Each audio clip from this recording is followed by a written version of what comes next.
Good evening. We are continuing our breaking coverage of what has become one of the most disturbing and heartbreaking cases in Los Angeles in recent memory. Tonight, the pieces of a very dark puzzle are finally coming together. Singer D4vd, whose real name is David Anthony Burke, has not only been arrested, he has now been formally charged, and the charges are staggering. I'm Chris Stewart. This is On the Case, presented by Law and Crime.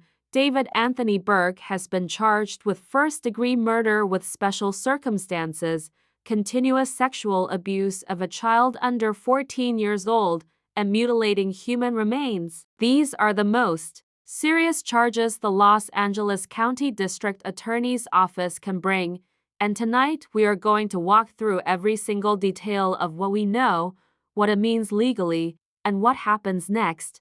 Let's start from the very beginning, because this story did not begin in September of last year. It began years before that. Celeste Abigail Rivas Hernandez was a 14-year-old girl from Lake Elsinore, California. Born to parents who immigrated from El Salvador, she was reported missing 3 times in the final year of her life, according to the Riverside County Sheriff's Office. According to the Los Angeles County District Attorney's Office, Burke allegedly began the continuous sexual abuse of Rivas Hernandez starting around September 2023, when she had just turned 13. She has been described by authorities as a runaway, and court documents say she lived with Burke in Los Angeles. Rivas was allegedly a member of Burke's official server in the messaging app Discord as early as 2022, evidenced by the presence of a user with the username Celeste,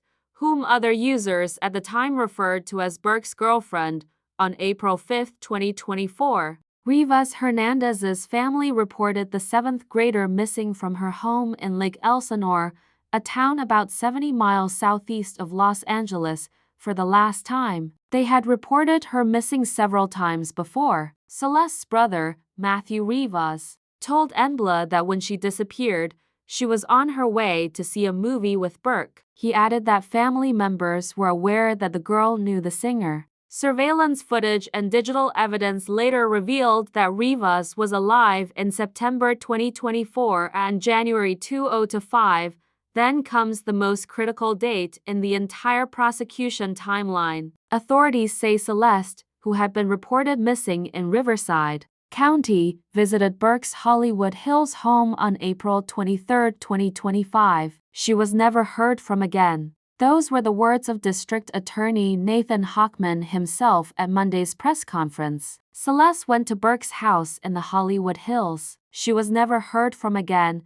Now fast forward to September 8, 2025. D4vd was on tour. A day after what would have been her 15th birthday, her dismembered and decomposed body was discovered in the trunk of a Tesla registered to D4vd while he was in Minneapolis on a world tour promoting his debut album, Withered. The car was first parked on Bluebird Avenue in Hollywood Hills in late July 2025. On September 3rd, the vehicle was cited for violating the 72-hour parking ordinance and was impounded and towed to a Hollywood yard 2 days later. Police investigators searching the Tesla in the tow yard found a cadaver bag covered with insects and a strong odor of decay. Detectives partially unzipped the bag and found a head and torso. Investigators from the Los Angeles County Medical Examiner's Office removed the bag and discovered the arms and legs had been severed from the body. A second black bag was found under the first, and dismembered body parts were inside it. Prosecutors say D4vd murdered Celeste on April 23, 2025, but mutilated her body on May 5. The DA claims Celeste's dismembered and decomposing body was in D4vd's Tesla for months. Monday, April 20, 2026. A press conference in downtown Los Angeles. Standing at the podium, District Attorney Nathan Hochman and LAPD Chief Jim McDonnell. The singer D4vd has been charged with murder and other counts in connection with the brutal and horrific killing of 14-year-old Celeste Rivas Hernandez, who was found dismembered in the musician's tow Tesla. Additional charges against D4vd include continuous sexual acts, lewd and lascivious sexual acts with an individual under 14 years old, and mutilating the human remains of a body, according to the district attorney. Now pay close attention here, because the special circumstances attached to this first-degree murder charge are what make this case potentially a death penalty case. The murder charge D4vd faces carries three special circumstances: lying in wait, committing a murder for financial gain, and murdering a witness to a crime. The financial gain circumstance was for Mr. Burke to maintain his very lucrative musical career that Celeste was threatening on that night, said Hochman. Additionally, Celeste was a witness to the lewd and lascivious sexual acts committed by Mr. Burke, said Hochman. Celeste Rivas' cause of death has also been revealed. Prosecutors say D4vd killed her with a sharp instrument. The criminal complaint also included a special allegation that Burke personally used a deadly and dangerous weapon, a sharp instrument, to commit the crime in April 2025. Hochman said the first-degree murder charge could carry the maximum sentence of life without the possibility of parole or the death penalty. The determination on whether or not the district attorney's office will seek the death penalty will be made at a later time, Hochman said. D4vd made his first appearance in a downtown Los Angeles courtroom for his arraignment on Monday afternoon and pleaded not guilty to all charges. D4vd made his first court appearance just hours after he was charged, wearing a black sweatshirt and light gray sweatpants. His legal team wasted no time fighting back. In a statement Monday evening, attorney Blair Burke, one of D4vd's lawyers, wrote that the actual evidence in this case will show that David Burke did not murder Celeste Rivas Hernandez and he was not the cause of her death. We will vigorously defend David's innocence. Burke is part of a high-powered law firm that has represented Harvey Weinstein, Kanye West, and Britney Spears, among other celebrity clients. She requested a preliminary hearing at the earliest possible date. The singer's lawyers also said that they had received almost no discovery related to the case. There is more than 40 terabytes of discovery for the district attorney's office to work through. And what about his family? The Burkes are not surprised but are terribly disappointed that the district attorney chose to charge David, the singer's parents said in a statement provided to ABC7 by their attorney. Nevertheless, they support and stand by him 100%. One of the most important and least understood elements of this case is what happened behind the scenes with the grand jury. Court documents released in February indicate a grand jury had been investigating the singer in connection with Celeste's death. The probe was officially secret, but its existence and his designation as its target was revealed in February when his mother, father, and brother objected in a Texas court to subpoenas demanding they testify. In February, Burke's parents and brother, who live in Texas, asked a judge to block LA grand jury subpoenas for their testimony, and the court there filed the grand jury documents in an open court file. The judge declined to intervene, and it appeared the family members were compelled to come to Los Angeles and appear before the grand jury in February or March. The court filing said the Tesla was registered in Burke's name at the address of his subpoenaed family members, and that the target may be involved in having committed the following criminal offenses against the laws of the state of California, to wit, 1 count of murder, and remember Neil Langston. He was D4vd's close friend who was arrested in Montana for failing to appear as a grand jury witness. His cooperation, or lack thereof, became a major talking point. And then, under the pressure of a court order, he reportedly showed up in Los Angeles and testified. The length of time between the teen's death and the discovery of her body presented a significant challenge for investigators, according to LAPD Chief Jim McDonnell. The substantial amount of time that passed between her death and the discovery meant that crucial evidence had degraded or disappeared, McDonnell said.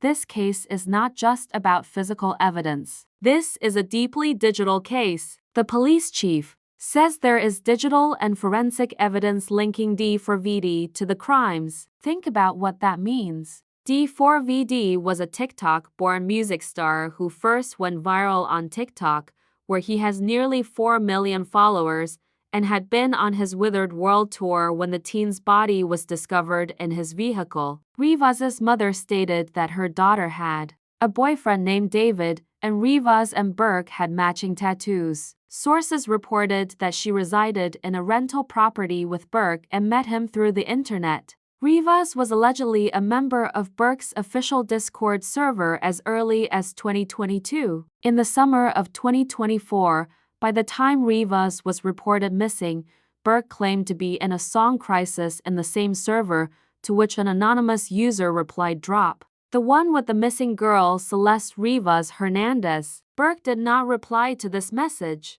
In November, the LAPD confirmed they were investigating a trip that D4vd had taken to the Santa Barbara area sometime during the spring of 2025 following Hernandez's disappearance. Authorities say D4vd took a mysterious trip to a remote area of Santa Barbara in the spring of 2025, and that could align with the May 5th date when prosecutors say her body was mutilated. Joining me now is former federal prosecutor and president of West Coast Trial Lawyers, Nima Romani. Nima, walk us through what we are now learning about the scope of these charges. Chris, when you look at these charges collectively, first-degree murder, 3 special circumstances, continuous sexual abuse of a child, and mutilation of human remains, you are looking at a prosecution that has been built brick by brick over many months. The special circumstances alone are remarkable. Lying in wait, financial gain, murdering a witness. That is an extraordinarily aggressive charging decision by Nathan Hochman, and it tells me one thing. They believe they have the evidence to back it up. Let's talk about what the DA said specifically, that D4vd killed Celeste to protect his career. That's the financial gain argument. How does that play in front of a jury? It's a compelling narrative because it gives a jury a motive they can understand. This isn't a random act of violence. According to the prosecution, this was a calculated decision. LAPD Police Chief Jim McDonnell says there is evidence D4vd and Celeste had a sexual relationship, and DA Nathan Hochman says when she threatened to expose their sexual relationship, he killed her to preserve his career. That's a story a jury can follow from opening statement to closing argument. And what about the defense? Blair Burke is a renowned attorney. She's not going to roll over here. Absolutely not. She has already requested a preliminary hearing at the earliest possible date and has said that the defense has received almost no discovery in the case. That is a smart move. She wants to see the evidence. She wants to know exactly what the prosecution has. And with more than 40 terabytes of discovery, there's a mountain of material to get through. The defense is going to argue, as they have from the beginning, that the actual evidence in this case will show that David Burke did not murder Celeste Rivas Hernandez and he was not the cause of her death. Where does this case go from here, procedurally? So now that he has been arraigned and entered a not guilty plea, the next step is the preliminary hearing. His defense team has asked for a preliminary hearing within 10 days. At that hearing, the judge determines whether there is sufficient probable cause to hold this case for trial. Given what the prosecution has laid out, physical evidence, forensic evidence, digital evidence, potential cooperating witnesses, I would be very surprised if this case doesn't go forward to a full jury trial. This is not a case that resolves itself with a plea deal. The first-degree murder charge carries the maximum sentence of life without the possibility of parole or the death penalty. There is no deal to be made here. Throughout all of this, the weeks of speculation, the grand jury proceedings, the arrest, the arraignment, one group has remained almost entirely silent. Celeste Rivas Hernandez's family, her mother, father, and sister attended Monday's arraignment and had little visible reaction to the proceedings. In a statement, the family's attorney said they asked for privacy as they grieve the loss of their daughter. The Rivas Hernandez family is committed to ensuring that Celeste's voice is heard and her memory is honored throughout this process, said Patrick Steinfeld, the attorney for the family. Hochman said he had the chance to meet with some of the family members of Celeste, and their grief is incalculable as to what happened to their daughter. A makeshift memorial with flowers, candles, and stuffed toys honoring Celeste Rivas Hernandez has been set up near Jameson Street in Lake Elsinore, California. It would be incomplete coverage if we didn't address the fact that the LAPD itself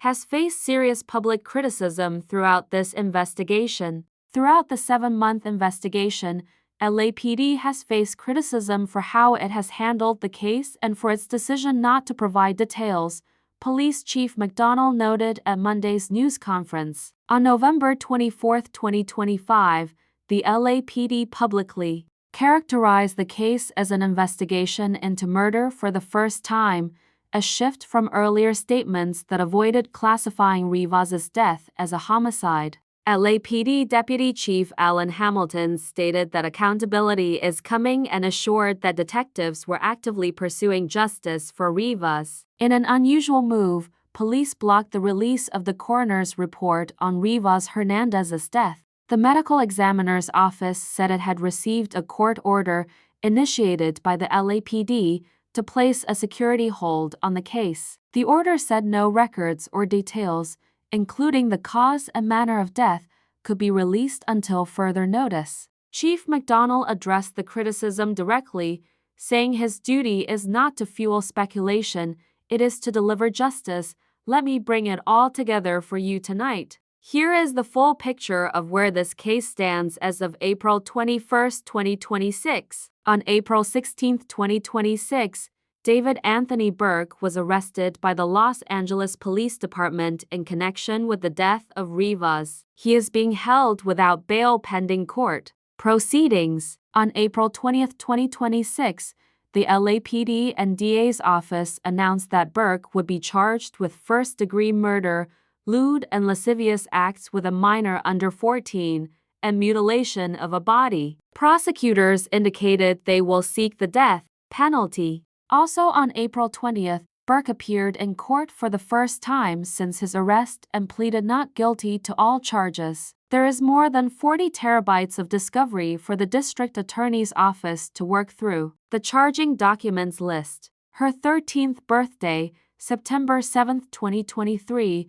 through September 7, 2024, when she turned 14, as the period when D4vd continually sexually abused her. Burke was arrested shortly after 4:30 in the afternoon at a house on Marmont Avenue in the Hollywood Hills, and perhaps the most sobering detail of all, courtesy of the prosecution's own words at that press conference. A parent's nightmare is a situation where your daughter goes out one night and never comes back, Hochman said. Celeste went to Burke's house in the Hollywood Hills. She was never heard from again.